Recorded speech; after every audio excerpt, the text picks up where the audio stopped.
செந்தில் பாலாஜி வழக்குல அவர் அம்புதான், அவரை scape code ஆக்கிறதுக்கான அந்த எய்தவர்கள் மாட்டிக்க கூடாதுன்னு அதை எடுக்க பார்ப்பாங்க. அதுதான் உண்மை.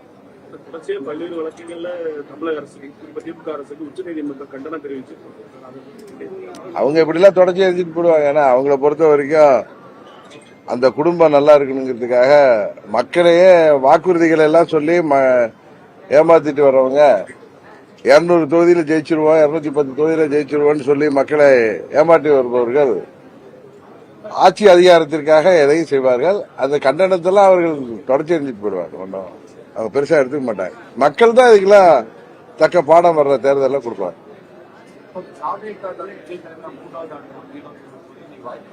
அமையணும்னு சொல்ல தமிழ்நாட்டில் எத்தனை நீங்க கேள்வி என்ன கேட்டாங்கிறத நீங்க கேட்டீங்கன்னா 3வது அணியில அணையுமா 4வது அணியில அமையுமான்னு கேட்டாங்க. அமையறதுக்கு வாய்ப்பு இருக்கு. ஏன்னா நம்ம திரு விஜய் அவர்களின் அறிக்கை, அவருடைய தீர்மானங்கள், அவர் பேசுறதெல்லாம் பார்த்தா அவர் தலைமையில ஒரு அணி அமைப்பதற்கு முயற்சி செய்கிறார். ஏற்கனவே நண்பர் சீமான் தனியா தான் நிற்பேன் இருக்காரு. அதனால 3-4 அணிகள் வர்றதுக்கு வாய்ப்பு இருக்குன்னு சொன்னேன். நீங்க கேள்வி கேட்டதுனால நான் சொன்னேனே தவிர நானா அதை எழுத்துலாம் சொல்லல.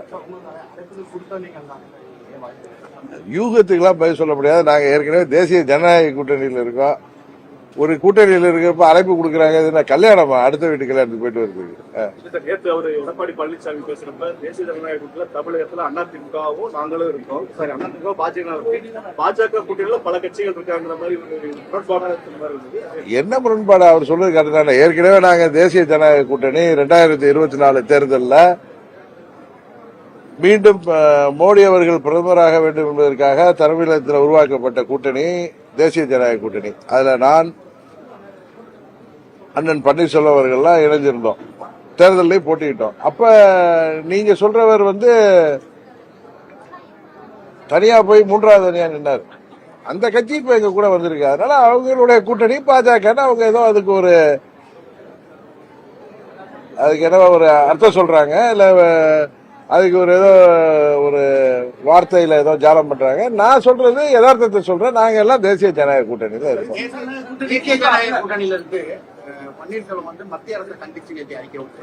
ஏங்க ஒரு எத்தனையோ விஷயங்கள்ல தமிழ்நாட்டு மக்களுக்கு எதிரான விஷயங்கள் வர்றப்ப மத்திய அரசு ஏதோ ஒரு கண்ணோட்டத்துல ஒரு சட்டமோ இல்ல ஒரு நடவடிக்கை எடுக்கிறப்ப தமிழ்நாட்டை பாதிக்கிறப்ப நம்ம இப்ப டங்ஸ்டன் வந்துச்சு, அதுக்கெல்லாம் எதிர்த்து நம்ம எல்லாம் குரல் கொடுக்கலையா?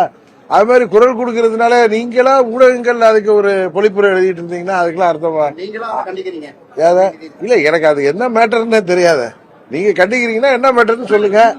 ஹிந்தி பாடத்தை சொல்லி கொடுத்தாலும் மத்திய அரசாங்கம் கல்விக்கான நிதி தமிழ்நாட்டுக்கு கொடுக்கும் அப்படின்னு சொல்லிட்டு 2180 கோடி நிப்பாட்டி வச்சிருக்காங்க. இல்ல அது நீங்க கேள்வி தப்பு. இல்ல நீங்க கேள்வியே மாத்தி கேக்குறீங்க. 3வது மொழியை தமிழ்நாட்டுல கொண்டு வர்ற திட்டம் தான் அது ஹிந்தின்னு யாரும் சொல்லல. நீங்களா இங்க ஹிந்தி அப்படின்னு நீங்களா அதுக்கு ஒரு பெயர் கொடுத்துக்கிறீங்க. தமிழ்நாட்டில் ஏற்கனவே 2 மொழி கொள்கை இருக்கு. 3வது ஒரு மொழியை, அது எந்த மொழியை நீங்கள் படிப்பது வருங்காலத்தில் நல்லதுங்கிறதுக்காக ஒரு திட்டத்தை கொண்டு வராங்க. அதை தான் நீங்க நம்ம எதுக்கிறப்ப தவிர ஹிந்தி தான்ங்கிறது அது கிடையாது என்பதுதான் உண்மை. அப்படி இருக்கிறப்ப நம்ம எதுக்கணும்? இன்னொன்னு 3வது ஒரு மொழி படிப்பது நல்லது தானே. ஏன்னா இன்னைக்கு யாரெல்லாம் எதுக்குறாங்களோ அவங்க வீட்டு பிள்ளைகள்லாம் ஹிந்தி படிக்கிறாங்க, 3வது மொழி படிக்கிறாங்க. இப்ப பிரைவேட் ஸ்கூல்லயோ என்ன போர்டு, சிபிஎஸ்இ போர்டு, இன்னொரு போர்டு இருக்கு, ஐசிஐசி, இன்னொரு நம்ம இதுல ஒரு போர்டு இருக்கு, மெட்ரிகுலேஷன் போர்டுல எல்லாம் ஹிந்தி படிக்கலாம். நம்ம அரசு பள்ளிகள்ல படிக்கிற மாணவர்களுக்கு தான் அது கிடையாதுன்னு இருக்கு. அதனால அங்க யார் படிக்கிறாங்க? ஏழை எளிய மாணவர்கள். அவர்கள் 3வது மொழி கேட்டா அது ஹிந்தி தான் சொல்ல, 3வது மொழி கேட்கிறப்ப அவங்களுக்கு இது உறுதியாக பலனா இருக்கும். அதனால படிக்கிறதுல தவறில்லை என்பதுதான் எனது கருத்து. இன்னும் நீங்க அண்ணாவை எழுத்தீங்கன்னா நான் அதுக்கும் பதில் உங்கள்கிட்ட கொடுத்தேன். அண்ணா அவர்கள் 67 ஏப்ரல் மாசத்துல முதலமைச்சர் ஆனதுக்கு பின்னாடியே இந்தியா முழுவதற்கும் இணைப்பு மொழியாக 3வது மொழி உருவாக வேண்டும் அப்படின்னு அண்ணாவும் சொல்லியிருக்காரு. எங்க தலைவர் அண்ணாவும் அதை தான் சொல்லியிருக்காரு. இதை மறைச்சுக்கிட்டோ வார்த்தைக்குள்ளார வார்த்தையை மறைச்சுக்கிட்டோ பேசுறவன் நான் அல்ல. அது உண்மையாக இந்த மொழியை தான் படிக்கணும் அப்படின்னு அவங்க மத்திய அரசு திணிச்சா அதை நாங்க எதிர்ப்போம். இதை வந்துட்டார சன் டிவி, அதை எதிர்ப்போம். நாங்க சொல்றது மூன்றாவதாக ஒரு மொழியை விருப்பப்படுறவர்கள் படிக்கட்டும், அதுக்காக நிதி கொடுக்கலன்னு சொல்றதெல்லாம் தவிர அந்த திட்டத்துல வேணும்னா அந்த பணம் வேணும்னா அதை தான் பண்ணி ஆகணும். கிட்னி திருட்ட பொறுத்தவரைக்கும் அது திருட்டு இல்ல முறைகேடுன்னு சொல்லி அமைச்சர் அதாவது திருட்டு இல்ல முறைகேடுங்கிறாரா? திருட்டுக்கும் முறைகேட்டுக்கும் என்ன வித்தியாசம்னா அவங்களுடைய அகராதியை தான் வாங்கி பார்க்கணும். எல்லாம் ஒரே ஃப்ராடுத்தனம் தானே. தேசிய ஜனநாயக கூட்டணிக்கு அதிமுக வரணும் நீங்க நீண்ட காலமாவே வந்து சொல்லிட்டு இருந்தீங்க. அது அவங்களும் வந்துட்டாங்க. அவங்க வந்ததுக்கு அப்புறம் உங்களுடைய இருப்புக்கு வந்து ஒரு ஆபத்து எதுவும் ஏற்பட்டு எங்களுக்கு எந்த இடுப்புக்கும் வரல, கழுத்துக்கும் வரல. திமுகவுக்கு தான் இப்ப ஆபத்து வந்திருக்கு. அதனாலதான் அங்க அவங்க முதலமைச்சரா இருக்கட்டும், துணை முதலமைச்சரா இருக்கட்டும், திமுக நிர்வாகி எல்லாம் தேசிய ஜனநாயக கூட்டணி இன்னும் பலப்பட்டிருக்கு. எங்களுக்கு ஒரே குறிக்கோள் தான், உங்க திமுகவை வீழ்த்தணுங்கிறது. அதற்கு எங்க அணி பலப்படணும். அதுக்கு திரு அமித்ஷா அவர்களின் முயற்சிக்கு நாங்கள் உறுதுணையாக இருக்கோம்.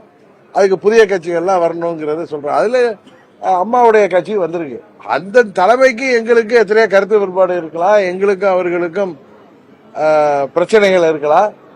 அதையெல்லாம் நாங்க ஒதுக்கி வைத்து விட்டு, தேர்தல் வரை ஒதுக்கி வைத்து விட்டு, இன்றைக்கு நாங்கள் திமுகவை வீழ்த்துவதற்கு இந்த கூட்டணி பலப்படணுங்கிறதுக்காக அந்த கூட்டணியில் இருக்கோம். அதனால எங்க இடுப்புக்கும் ஒன்றும் பிரச்சனை இல்லை, கழுத்துக்கும் ஒன்றும் பிரச்சனை இல்லை. எங்களால் தான் போன முறை திமுக ஆட்சிக்கு வர முடிந்தது என்பதை உங்க மாதிரி ஊடகத்தை சேர்ந்தவர்களும் அரசியல் வல்லுநர்களுமே பல பேட்டிகள்ல பல டிபேட்ல சொல்லியிருக்காங்க. அது நானே சொல்லிக்கல. நாங்கள் அமித்ஷா அவர்கள் 21 செய்த முயற்சியின் பொழுது நாங்கள் அதற்கு ஒத்துழைப்பு கொடுத்தோம். திமுக வீழ்த்த வேண்டும், ஆட்சிக்கு வந்து விடக்கூடாதுன்னு. ஆனால் அது அந்த முறை அது நடக்காமல் போய்விட்டது. இந்த முறை அவர் முயற்சிக்கு நாங்கள் எதுவும் பங்கம் வருகின்ற விதத்தில் நம்ம எதுவும் வார்த்தைகள் விட வேணாம், நாகரிகமான முறையில் அந்த கூட்டணி பலப்படணும்னு நினைக்கிறோம் சொல்றோம். அவ்வளவுதான். ஊரக பகுதிகளில் தொழில் உத்தரவிட்டுலாம் டீ கடைகள், பெட்டி கடைகள் உட்பட எல்லாருக்கும் அதை வந்து நேற்றே நான் அதுக்கு கண்டனம் பண்ணி அறிக்கை கொடுத்திருக்கேன். அதை வந்து விட்ரா பண்ணணும் தமிழ்நாடு அரசு. அதாவது திராவிட மாடல் ஆட்சியில ஜாதியை ஒழிச்சிட்டோம், எல்லாத்தையும் 100% ஒழிச்சிட்டோம்னு சொல்றாங்க. ஆனா எல்லா இடங்கள்லயும் இப்ப ஜாதி சண்டைகளும் கொலைகளும் ஆணவ படுகொலைகளும் முன்ன இருந்ததை விட அதிகமாயிட்டு தான் இருக்கு. பேரை மாத்த உள்ளங்களை மாத்தணுமே தவிர பேரை மாத்திட்டு நம்ம ஏமாத்துறதுல ஒண்ணும் கிடையாது. ஓபிஎஸ்ஐ இணைத்துக் கொள்வதற்கான காலம் முடிஞ்சு போச்சு அப்படின்னு சொல்லி கேட்க சொல்லியிருக்காரு. அதே போல உங்களை இணைப்பதற்கான காலம் பதில் சொல்லும் அப்படின்னு இருக்காரு. இது என்னை பொறுத்த வரைக்கும் வர்ற டிசம்பர் மாதத்துல எல்லாம் உங்க கேள்விகளுக்கு எல்லாம் பதில் சொல்ற மாதிரி எல்லா கூட்டணிகளும் உருப்பெற்றோம். அந்த நேரத்துல நேரம் வரும், உரிய நேரத்துல நேரம் பதில் சொல்லாது. அந்த நேரத்துல நானே உங்கள் கேள்விகளுக்கு எல்லாம் உங்கள் விருப்பங்களுக்கு எல்லாம் பதில் சொல்றேன்.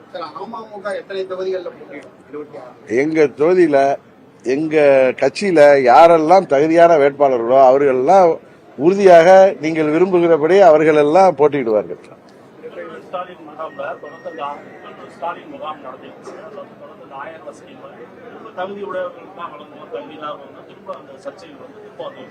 இல்லங்க, அவங்க தேர்தல் வாக்குறுதியில குடும்ப தலைவிகளுக்குன்னு சொன்னாங்க. அப்புறம் வந்து எல்லாருடைய அழுத்தத்தின் காரணமா தான் எனக்கு தெரிஞ்ச 1.5 வருஷத்துக்கு முன்னாடி அந்த ஸ்கீமை இம்ப்ளிமெண்ட் பண்ணாங்க. அப்ப வந்து தகுதின்னு குடும்ப தலைவிகள்ல குடும்ப தலைவிங்கிறத தாண்டி என்ன தகுதி இருக்குன்னு தெரியல. இப்ப வந்து அவங்களுடைய ஆட்சி மீது மக்களுக்கு கடுமையான கோபமும், இந்த ஆட்சி வந்து மோசமான ஆட்சியா நடைபெறதுனால எங்க பார்த்தாலும் ஊழல் முறைகேடுகள், கொலை கொள்ளை, போதை மருந்து புழக்கங்கள் என இந்த ஆட்சியில வந்து சட்ட ஒழுங்கு சரியில்லாம இருக்கிற காரணத்தினால பயந்து கொண்டு உங்களோட ஸ்டாலின்ங்கிறாரு. ஏன்னா மக்கள் அவரோட இல்லாத காரணத்தினால இப்ப எப்படி திடீர்னு அவங்களால எல்லாருக்கும் கொடுக்க முடியும்னு சொல்றது, அந்த தகுதிகளை மாத்திக்கிறாங்க. அப்படி பார்த்தா இப்ப யாருக்கெல்லாம் கொடுக்கறாங்களோ அவங்களுக்கெல்லாம் விட்டு போன மாதங்களுக்கும் கொடுக்க வேண்டும் என்பதுதான் நியாயமா இருக்கும். உறுதியாக இதுவரை இந்தியாவில் குறிப்பா சுதந்திரத்துக்கு பிறகு தமிழ்நாட்டில் நடந்த ஆட்சியில இப்படி ஒரு மோசமான சட்டம் ஒழுங்கு கெட்டுப்போய் கிடக்கின்ற ஆட்சி இதுவரை நடைபெறவில்லை என்பதுதான் எல்லா இடங்கள்ல நாங்க செல்ற இடங்கள்லாம் பொதுமக்கள் பேசிக்கொள்வது உறுதியாக பொதுமக்கள் இதுக்கு ஒரு முடிவு கட்டுவார்கள். இந்தியா கூட்டணிக்கு திமுக தமிழ்நாட்டுல தலைமை தாங்குது. உங்க கூட்டணிக்கு தமிழ்நாட்டுல தலைமையாக யார் இருப்பார்? எங்க கூட்டணிக்கு திரு அமித்ஷா அவர்கள் ஏற்கனவே அதுக்கு பதில் சொல்லியிருக்காரு. அதை திரும்ப திரும்ப என் வாயால சொல்லணும், அவர் வாயால சொல்லணும் நீங்க எதிர்பார்க்காதீங்க. அமித்ஷா என்ன சொல்லியிருக்காரோ அந்த பதில் தான் எனக்கு பதில். OPS வந்து ஒரு கூட்டம் வச்சிருக்காரு. தமிழக வெற்றி கழக செயலி உறுப்பினர் சேர்க்கை செயலியை வெளியிடுறாரு. ஒவ்வொரு கட்சிக்கும் ஜனநாயக ரீதியா ஒவ்வொரு கட்சிக்கும் அவங்க கட்சியை பலப்படுத்துவதற்கும் தேர்தலை சந்திப்பதற்கும் அவர்கள் பல்வேறு முயற்சிகள் செய்வாங்க. இப்ப நாங்க ஒவ்வொரு தொகுதியா போய் கிளை செயலாளர்ல இருந்து வட்ட செயலாளர்ல இருந்து ஒன்றிய செயலாளர் நகராட்சி செயலாளர் வரை எல்லாரையும் சந்தித்து தேர்தலுக்கு தயார்படுத்துறோம். அது மாதிரி அவர் ஒரு முறையை கையாளுறாரு, அவ்வளவுதானே. அதை போய் நம்ம என்ன பார்க்க வேண்டியிருக்கு. தொடர்ந்து பாஜகவுக்கு எதிராக திமுக குரல் கொடுக்கிறாரு. அது அவங்களுடைய கொள்கையா இருக்கலாம். OPS வந்து ஒரு கூட்டம் வச்சிருக்காரு. பின்பாக கூட்டணியில தொடரலாமா வேணாமான்னு முடிவெடுக்கப்பட மாதிரி சொல்லப்படுது. சொல்லப்படுவது, கேட்கப்படுவது, நினைக்கப்படுவதுக்கெல்லாம் நான் பதில் சொல்றது கிடையாது. முன்னாள் அமைச்சர் ராஜேந்திர ஒரு ஸ்டேட்மெண்ட் வருது. நான் வந்து மிரட்டப்பட்டேன். அதை வந்து எப்ப சொல்றாங்க தேர்தல் கேட்டு என்ன எப்ப மிரட்டப்பட்டாரா? கடைசியா அவங்க அது எனக்கு தெரியலங்க. நம்ம ஒரு தெரியாத விஷயத்துல போய் நம்ம பதில் சொல்வது நன்றாக இருக்காது. பிரதமர் வருகையின் போது நீங்க எதுவும் தனியா சந்திக்கிறதுக்கான வாய்ப்பு இருக்கு? நான் இங்க திருச்சியில் தானே கேட்டீங்க அன்னைக்கு மேரியட் ஹோட்டல்ல. நான் அவரை சந்திப்பதற்கு நான் பர்மிஷன் கேட்கலன்னு ஏற்கனவே சொன்னேன். தொடர்ந்து பாஜகவுக்கும் சீமா நாம் தமிழர் கட்சிக்கும் எதிர்ப்பு தொடர்ந்து தெரிவிச்சுட்டு வராங்க. அப்படி இருக்கக்கூடிய சூழ்நிலையில எடப்பாடி பழனிசாமி வந்து தமிழக வெற்றி கழகமும் அல்லது தீர்மானம் வந்து எங்க கூட்டணி தேர்தல் சொல்லியிருக்காரு. அது எப்படி பாக்குறீங்க? தமிழக வெற்றி கழகமும் இதுக்கு பதில் சொல்லியிருக்காங்க. சீமான் அவர்களும் தொடர்ந்து பதில் சொல்லிருக்காரு. இதுக்கு மேல நான் போய் என்ன பதில் சொல்ல வேண்டியது? கூட்டணியில பாஜக இருக்கு. அப்படி இருக்கும்போது அவங்களுக்கு அழைப்பு கொடுத்தாரு. அதை பத்தி நீங்க அவர்கிட்ட தான் கேட்கணும்.